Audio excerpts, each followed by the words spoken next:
আসসালামু আলাইকুম ওয়া রাহমাতুল্লাহি ওয়া বারাকাতুহু। ইসলামী আন্দোলন বাংলাদেশ ঢাকা মহানগর কর্তৃক আয়োজিত আজকের এই বিক্ষোভ পূর্ব সমাবেশে প্রধান অতিথি উপস্থিত আছেন বিভিন্ন স্থান থেকে আগত বিক্ষোভ জনতা। আমরা সকলে জানি বর্তমান সরকারের আমলে বাংলাদেশকে একটি ধ্বংসক রাষ্ট্রে পরিণত করেছেন। তাদের সকল সংগঠনের দায়িত্বশীল নেতা কর্মীরা একজন ধ্বংসক হিসেবে জাতির কাছে পরিচিত হয়েছে।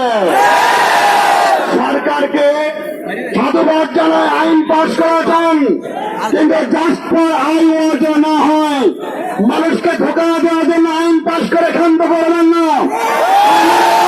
বিলম্বে আইন কার্যকর দেখতে চাই।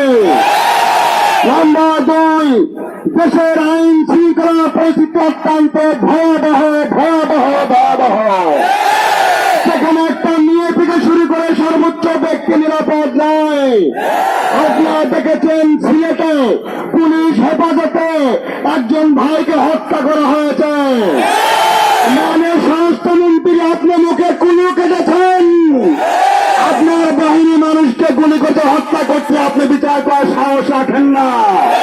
তাহলে বোঝা যায় আপনি এই দেশের নাম করা মন্ত্রী হতে পারেন, কামের মন্ত্রী, অযোগ্য মন্ত্রী। নাম্বার 3, দেশের বাণিজ্যিক অবস্থা দ্রব্যমূল্যের ঊর্ধ্বগতিতে সরকার চরমভাবে ব্যর্থ হয়েছে। আমরা বাংলাদেশের মানুষ, যেখানে আমাদের কাঁচা বাজার সর্বোচ্চ, আমাদের কাঁচা বাজারের সকল দ্রব্য আমাদের বাংলাদেশে উৎপাদন হয়, আমরা বাঙালি সেটা কিনে খেতে পারি না, ভারত থেকে আমদানি করতে হয়। তাহলে বর্তমান সরকার বাহাদুর দাদাদের কাছ থেকে মূল্য খান, দিতে পারেন না। অর্থাৎ বাণিজ্য মন্ত্রী, স্বরাষ্ট্রমন্ত্রী বর্তমান সরকারের মন্ত্রী পরিষদ পদত্যাগ করুন। নচেত 304 ডাকে এমন আন্দোলন শুরু হবে, আন্দোলনের দ্বারা সরকারের পতন নিশ্চিত হবে। বিক্ষুব্ধ জনগণ বিক্ষোভ পূর্বে সমাবেশে এখন বক্তব্য রাখবেন ইসলামী আন্দোলন বাংলাদেশ ঢাকা মহানগর দক্ষিণের সংগ্রামী সেক্রেটারি মাওলানা ABM জাকারিয়া।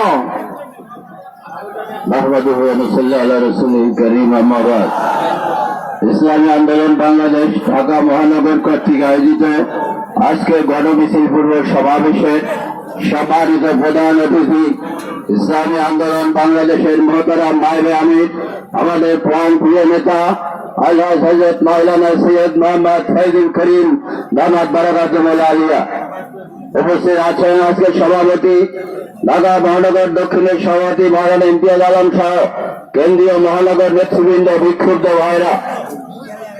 আমরা জানি কিছুদিন পূর্বে নোয়াখালীর বেগমগঞ্জে এক মাকে বিবস্ত্র করে সরকার দলীয় দেওয়ার বাহিনী বিবস্ত্র করে যে নির্যাতন করেছে, আমরা মনে করি ওই মাকে নির্যাতন করে নয়, স্বাধীন বাংলাদেশকে তারা বিবস্ত্র করেছে। সারা দেশে আমাদের দাবির প্রেক্ষিতে সরকার একটি আইন পাশ করেছে মৃত্যুদণ্ড। কিন্তু আমাদের প্রশ্ন হলো যে ছাত্রলীগ, যুবলীগ এই ধর্ষণের দায় অভিযুক্ত, এই আইন পাশ করার পরে তারা আবার আনন্দ মিছিল করেছে। এইটা আমাদের কাছে একটা রহস্যজনক। তারা জানে যে এই আইন হলো আইওয়াশ, জাতিকে ধোকা দেওয়ার নামান্তর, কথা ঠিক কিনা? আর একটি বিষয় আমরা বলতে চাই, এই যে নোয়াখালীর দেওয়ার বাহিনীকে ফাঁসির কাষ্ঠে ঝুলিয়ে মৃত্যুদণ্ড কার্যকর করে দেখাতে হবে সরকারকে, যেটা হাইওয়াশ নয়। আর 2018 সালের 30 ডিসেম্বর নির্বাচনের নামে ওই দিন পুলিশ বাহিনীকে সরকার অবৈধভাবে পুলিশ বাহিনী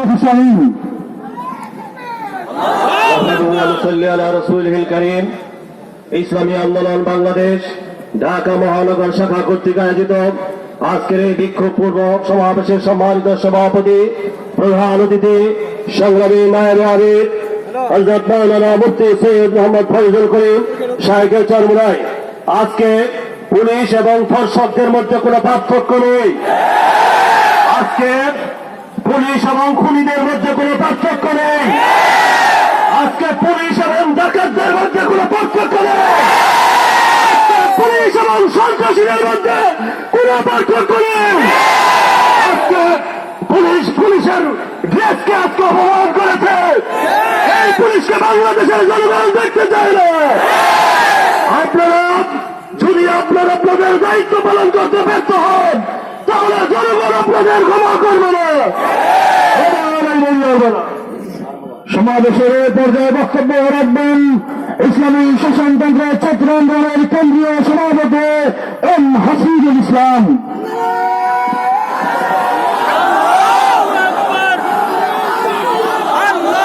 আসসালামু আলাইকুম ওয়া রাহমাতুল্লাহি ওয়া বারাকাতুহু। সম্মানিত সহযোদ্ধা বন্ধুগণ, আজকে আমাদের শাহেখ এখানে উপস্থিত আছেন। আমি বলতে চাই, আজকে সারা বাংলাদেশের মানুষ খুশি উঠছে কথা দেখতে বন্ধুগণ। আজকে সারা বাংলাদেশে যেভাবে অব্যাহত ধর্ষণ চলছে, সরকারের পক্ষ থেকে শুধুমাত্র আইন প্রণয়ন করা হয়েছে, কিন্তু আমরা অনতি বিলম্বে সরকার আইন কার্যকর করে দৃষ্টান্ত স্থাপন করবে। সাথী বন্ধুগণ, আজকে আমরা বলতে চাই, আজকে সারা বাংলাদেশে যেভাবে মানুষের মধ্যে বিস্ফোরণ তৈরি হয়েছে, গত এক যুগে আওয়ামী সরকার বাংলাদেশের মধ্যে যেভাবে একটা অস্থিতিশীল পরিবেশ তৈরি করেছে, এই পরিবেশ বাংলাদেশের মানুষ আর মেনে নেবে না। নেতৃত্বে বাংলাদেশে আবারও গণ আন্দোলন হবে, হবে ইনশাআল্লাহ। আজকে সারা বাংলাদেশে যেভাবে মানুষের মধ্যে কোন জাগরণ তৈরি হয়েছে, আজকে সারা বাংলাদেশের বিভিন্ন সেক্টরে আগুন লেগেছে কথা দেখতে না বন্ধুগণ। আজকে বর্ডার হত্যা অব্যাহত ভাবে চলছে, আজকে ধর্ষণ চলছে। আজকে আমরা যদি নিত্য প্রয়োজনীয় দ্রব্যের দিকে তাকাই, তাহলে দেখতে পাবো যে আজকে আমাদের আলু, যে আলু 8 টাকা 10 টাকা কেজি হওয়ার কথা, সেই আলু আজকে 50 থেকে 60 টাকা দামে কিনতে হচ্ছে প্রতি কেজি। আজকে পটল 100 টাকা, সিম 120 টাকা, টমেটো 130 টাকা, আজকে চাল 60 টাকা, পেঁয়াজ 100 টাকা, এরকম করে নিত্য প্রয়োজনীয় দ্রব্য যেভাবে উদ্যোগতি হয়েছে, আমরা মনে করি বাংলাদেশের কৃষিমন্ত্রী, বাংলাদেশের বাণিজ্য মন্ত্রীদেরকে পরিত্যাগ করতে হবে। করা পরিস্থিতি যদি স্বাভাবিক না করতে পারে, বর্তমান স্বরাষ্ট্র মন্ত্রীকে আপনার দাবি জানাতে চাই, আপনি অনেকদিন দায়িত্ব পালন করছেন, আপনি হয়তো এই দায়িত্ব আর সামনে পালন করার সক্ষমতা নেই বিধায় আপনি আপনার দায়িত্ব থেকে পদত্যাগ করুন। সাথী বন্ধুগণ, আজকে গণ মিছিল সমাবেশে পর্যায়ে বক্তব্য রাখবেন ইসলামী যুব আন্দোলনের সংগ্রামী কেন্দ্রীয় সভাপতি যুবনেতা কে এম আতিকুর রহমান। যুবনেতা কে এম আতিকুর রহমান। আসসালামু আলাইকুম ওয়া রাহমাতুল্লাহ। আলহামদুলিল্লাহ والصلاة لأهلها أما بعد أعوذ بالله من الشيطان الرجيم بسم الله الرحمن الرحيم وجاهدوا في الله حق جهاده صدق الله العظيم। ইসলামী আন্দোলন বাংলাদেশ ঢাকা মহানগর কর্তৃক আয়োজিত জেনা ব্যভিচার এবং ধর্ষণের বিরুদ্ধে আজকের এই বিক্ষোভ সমাবেশের সম্মানিত সভাপতি উপস্থিত রয়েছেন এদেশের কোটি কোটি মানুষের প্রাণপ্রিয় রাহবার ইসলামী আন্দোলন বাংলাদেশের মহতরম প্রধান অতিথির বক্তব্য রাখবেন ইসলামী আন্দোলন বাংলাদেশের সংগ্রামী সিনিয়র মেয়র হযরত মাওলানা মুফতি সৈয়দ মোহাম্মদ ফয়জুল করিম সাহেবকে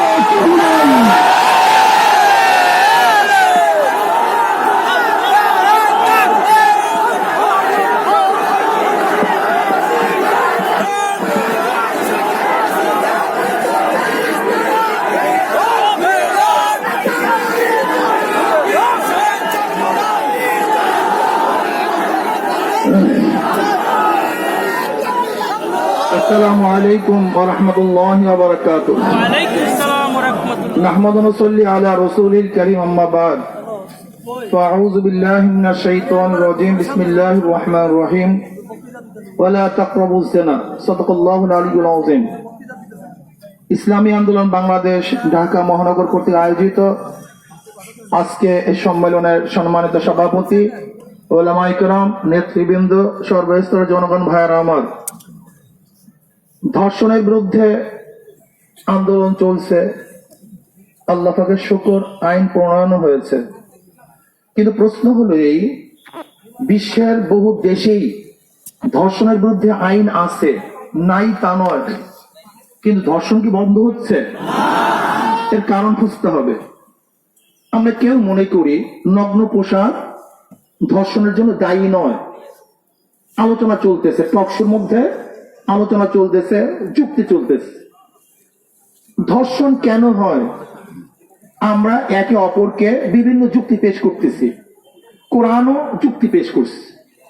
আমি মনে করি বাংলাদেশ সরকারের উচিত একদল মনোবিজ্ঞানী তাদের মাধ্যমে গবেষণা ভিত্তিক কিসের জন্য ধর্ষণ হয় সে উদ্ঘাটন করে সেই পথকে বন্ধ করা। মনোবিজ্ঞানী বাংলাদেশে আছে। যদি নগ্ন পোশাক পুরুষদেরকে উত্তেজিতই না করে তাহলে এই পোশাক দায়ী না। আর যদি মনোবিজ্ঞানীরা বলে না এই পোশাক পুরুষদের উত্তেজিত করে তাহলে নগ্ন পোশাক দায়ী হবে। দেখেন, আজকে আপনি ভারতের, যার দিকে তাকানো যায় না এমন সিনেমাও চালু রাখবেন আর ধর্ষকদের ফাঁসির আইন করবেন, আমি তো মনে করি জানি না কত পুরুষ যেন এই ফাঁসির উপরে ঝুলতে থাকে। আমার মায়া লাগে।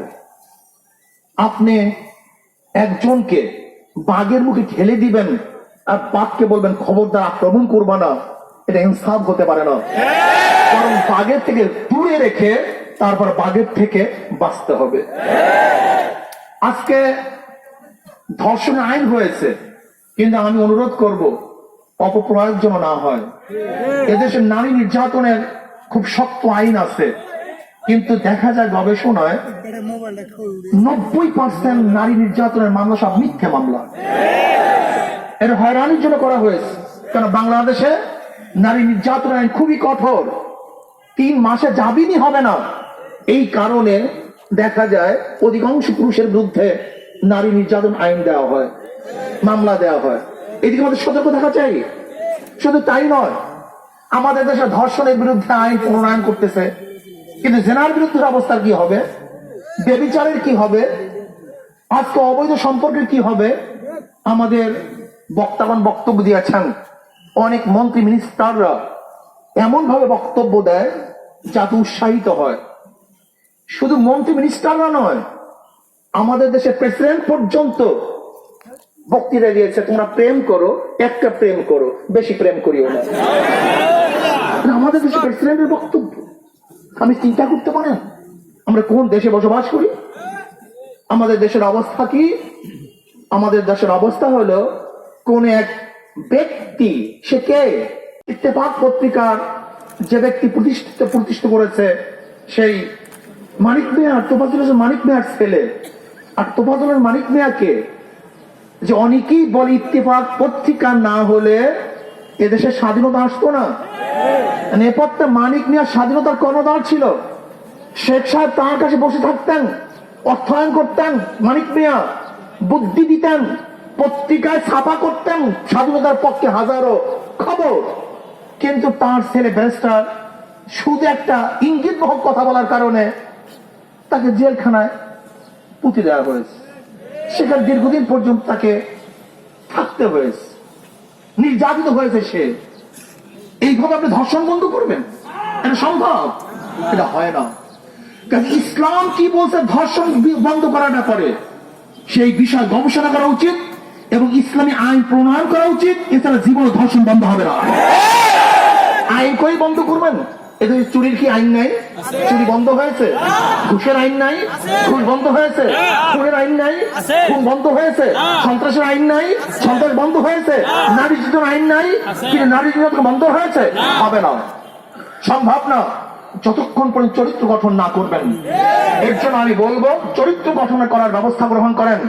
আপনি মতিঝিল আইডিয়াল কলেজের থেকে নারীদের থেকে মহিলাদের ওড়না খুলে দিবেন, আপনি ধর্ষণ বন্ধ করবেন, এটা কোনোদিন সম্ভব না। এরপর আসেন, আজকে সিলেটে থানায় নিয়ে আমার বাংলাদেশের জনগণকে হত্যা করা হয়েছে। রায়হান ছোট্ট একটা শিশু বাচ্চা, ও ক্রন্দন করতেছে, ও বড় হয়ে হয়তো বা ওর বাবাকে আর কোনোদিন বাবা বলে ডাকবে না। এটা আমি প্রশ্ন করতে চাই, ওই শিশু বাচ্চার কি অন্যায় ছিল, কি দোষ ছিল, ওর বাবাকে কেন হত্যা করা হয়েছে? আমি মনে করি ওই রায়হানের বাবাকে হত্যা করা হয় নাই, বাংলাদেশের প্রত্যেকটা যুবককে হত্যা করা হয়েছে, প্রত্যেকটা নাগরিককে হত্যা করা হয়েছে, বাংলাদেশের হাজারো কোটি রায়হানের বাবাকে হত্যা করা হয়েছে। কাজী বিচার করতে হবে। আজকে সেই কক্সবাজারে সেনাপতিদের এক সদস্যকে হত্যা করা হয়েছে, কিন্তু আজ পর্যন্ত কার্যকারী ভূমিকা আমরা দেখছি না। আপনার হত্যা হয়েছে, বাংলাদেশে অনেক আন্দোলন হয়েছে, সংগ্রাম হয়েছে, কিন্তু আবরারের খুনিরা আজ পর্যন্ত হাসতেছে, পরীক্ষা দিচ্ছে, কিন্তু ফাঁসি রশিতে এখনো তুলতে আমরা দেখি নাই। আপনারা দেখেছেন মাত্র গত সপ্তাহে মাগুরাতে শান্তিপূর্ণ এক মানববন্ধন, যেখানে ছিল না মিছিল মিটিং, যেখানে ছিল না কোনো খুন খারাপি, অত্যাচার, অবিচার, যাদের কাছে লাঠি ছিল না, না গদারি ছিল না, পিস্তল ছিল অবৈধ, সে আমাদের মিছিলের উপরে, সেই মানববন্ধনের উপরে মাগুরার ছাত্রলীগের সভাপতি আক্রমণ করেছে, রক্তাক্ত করেছে আমাদের ভাইদেরকে। বাংলাদেশে যারা ধর্ষণ বিরোধী আন্দোলন করেছে তাদের উপরে যারা আক্রমণ করেছে, আমি মনে করি তাদের উপর আক্রমণ করা হয় নাই, বরং ধর্ষণের পক্ষে আক্রমণ করেছে। আপনারা দেখেছেন মাত্র 2 দিন আগে লালমোহন ফরাজগঞ্জ ইউনিয়নে হযরত মাওলানা তুফাইল আহমদ সাহেব তিনি চেয়ারম্যান নির্বাচনে অংশগ্রহণ করেছেন। আওয়ামী লীগের দাবি কি ছিল? উদ্যান করতে হবে, রাখতে পারবে না। সে বলছে কেন? এটা আমার অধিকার, নাগরিক অধিকার, আমি অবশ্যই থাকবো, আমি ক্যান্ডিডেট থাকবো, আমি নির্বাচন করব। কিন্তু সেই ব্যক্তিকে পিটিয়ে রক্তাক্ত করে হযরত তুফাইল সাহেব হসপিটালে মৃত্যুর মুখোমুখি হয়েছেন। ইসলামী আন্দোলন কেন্দ্র সরকার পরিবর্তন, সরকার পরিবর্তন, সরকার পরিবর্তনের প্রয়োজন আছে, কিন্তু কাকে সরকার নিয়ে আসবেন এটা দেখার প্রয়োজন আছে। বিএনপির আমলে ধর্ষণ হয়েছে, জাতীয় পার্টির আমলে ধর্ষণ হয়েছে, বিগত সরকারগুলির আমলে ধর্ষণ হয়েছে। এরা ধর্ষণকে প্রতিরোধ করতে পারবে না, বরং এমন এক সরকার বসাতে হবে যারা ধর্ষণ করে না এবং ধর্ষণের প্রতিবাদ করবে, ধর্ষণকে বন্ধ করবে। সেই সরকার ইসলামী সরকার, সেই সরকার ইসলামী সরকার। আপনারা দেখেছেন ঢাকা বিশ্ববিদ্যালয়ের ছাত্রলীগের সভাপতি তিনি ঘোষণা দিয়েছেন যে ধর্মভিত্তিক কোন সংগঠন ইউনিভার্সিটিতে তারা রাজনীতি করতে পারবে না। আমি ওই হিন্দু বিচারকে বলবো, ছাত্রলীগের সভাপতি সাহেব, আপনি দেশটাকে কি মনে করছেন? দিল্লি মনে করছেন নাকি? এটা ভারত মনে করছেন নাকি? এটা নব সলিমুল্লাহ ইউনিভার্সিটি, এটা বাংলাদেশের 92% মুসলমানদের দেশের ইউনিভার্সিটি। ইউনিভার্সিটি গড়ছে মুসলমান, জায়গা মুসলমানদের, হিন্দুরা বাধা দিয়েছে। ইউনিভার্সিটিতে কোন ধর্ম ভিত্তিক সংগঠনকে কেউ যদি বাধা প্রদান করে কোরআনগুলো ভেঙে ফেলা হবে।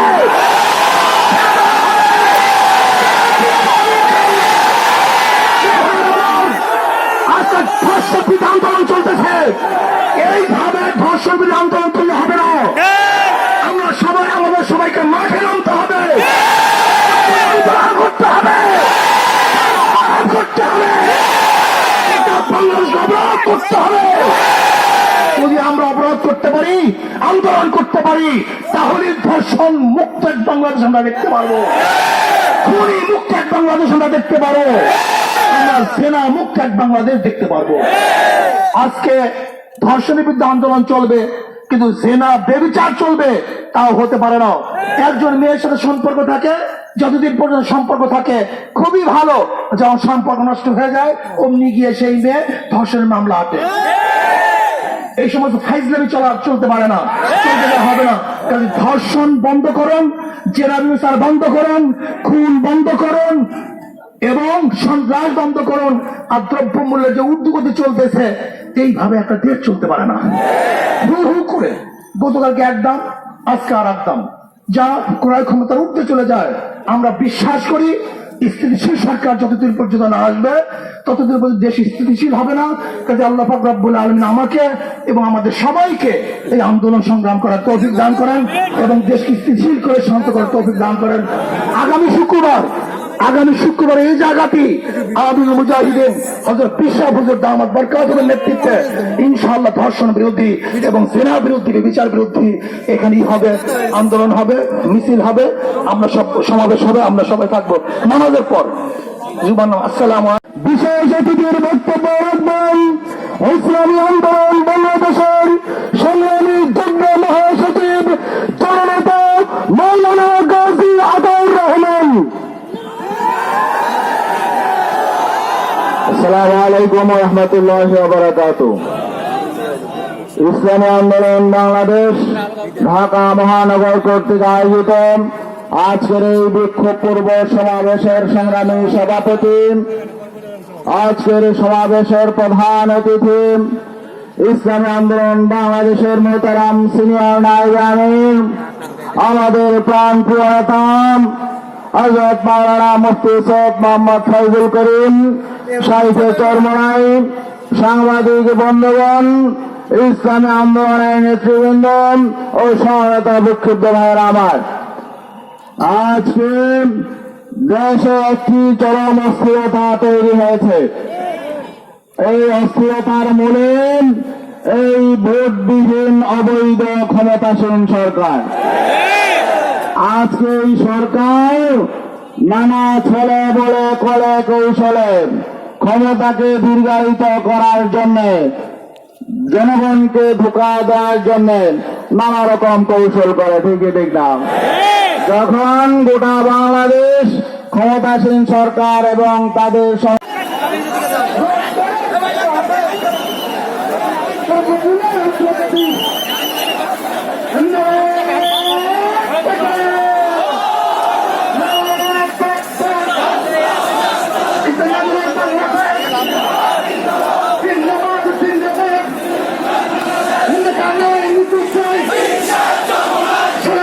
শুনতে পাই, রাজপথে দেখতে পাই, বাংলায় দেখায় না।